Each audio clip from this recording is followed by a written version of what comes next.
Hello, welcome to another video from myself, Paul is the best for UK.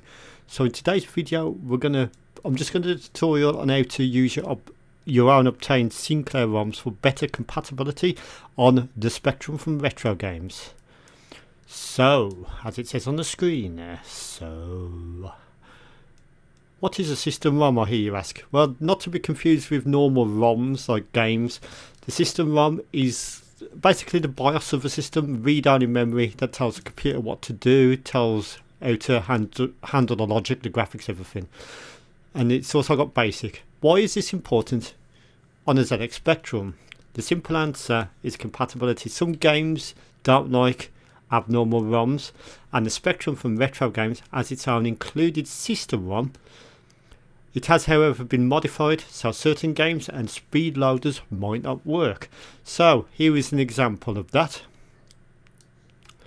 We have got the loading sequence of Outrun here, loading with just the included system ROM on the RETROGAMES unit. And watch what happens as it's loading. This is a TZX file version, by the way. See, crashes to 2024 RETROGAMES. So now this is it with the Sinclair ROMs added to the USB pen drive. You'll see same loading sequence, and watch what happens at that very point. We get through the crash, and we are now going through the speed lock protection or whatever it's called on this game, and the game will continue to proceed to load. Now I am a member of the group ZX Spectrum on Facebook, an absolutely fantastic group, may I add, and loads of people, or quite a few people, are having quite a lot of compatibility issues with certain games and stuff, and quite often the main response is to use Sinclair ROMs instead.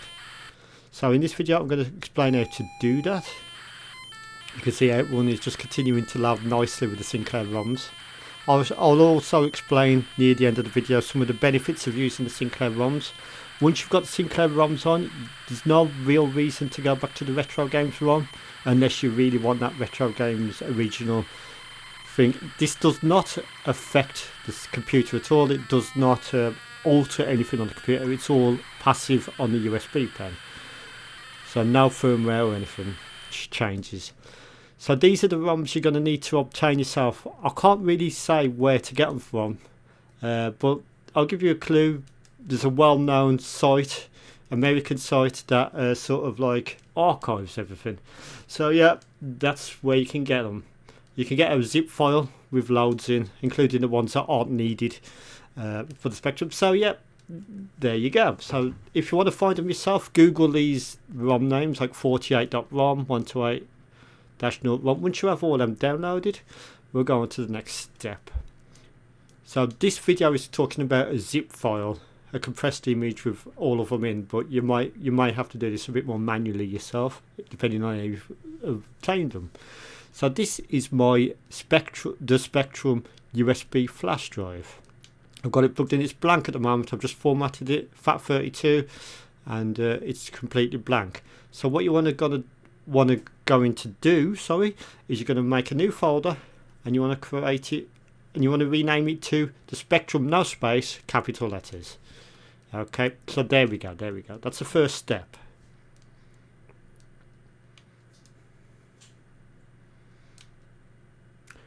Now, wherever you've got your ROM package from, I've got this one called ZX ROMs from a archival site, if you want to put it bluntly.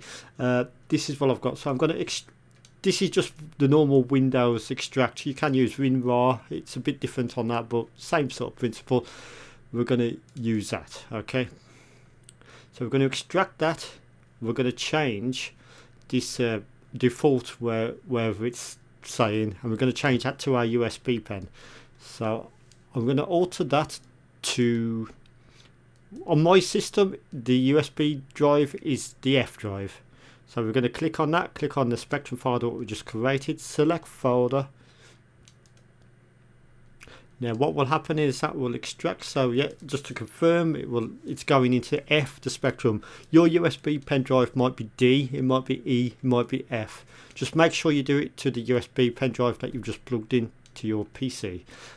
If anyone would like me to try do a Macintosh or MacOS tutorial, let me know in the comments.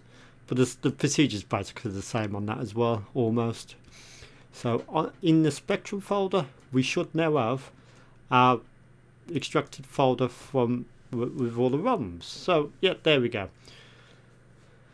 So what you need to do now, if it's called ZX ROMs or something like that, you need to rename that to just ROMs in capital letters. So let's do that now. Don't forget, if you've got any questions about this, let me know in the comments. I'll try and answer them. I normally look at my latest video the most with the comments, because there's that many comments. I have to sort of like look at the more recent ones, and I'll try and answer them if there's any problems. But yeah, so we've got Spectrum's ROMs. See all these at the bottom? These are not needed. This is just a ZX ROM file I've found on a well-known archive site. So there we go. Then we're finished with the USB drive now. So we can plug that back into the Spectrum from RETROGAMES. Now if we go into options now, if we press the spacebar, you don't have to go into the USB pad, just on the main carousel. If you go into options by pressing the spacebar, what will happen is we'll have the options, of course. If we go into advanced options, if we're going to switch to classic mode, you'll notice straight away we've got the 1982 Sinclair research instead of the RETROGAMES message. Now there's one great thing about this as well. If you go into machine settings, change this to 128K plus 2, watch what happens when you do a machine reset.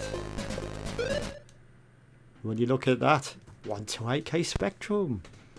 How's about that? How cool is that? And it fully works. You can use 128 basic and everything. I'm just going to type in a quick program here.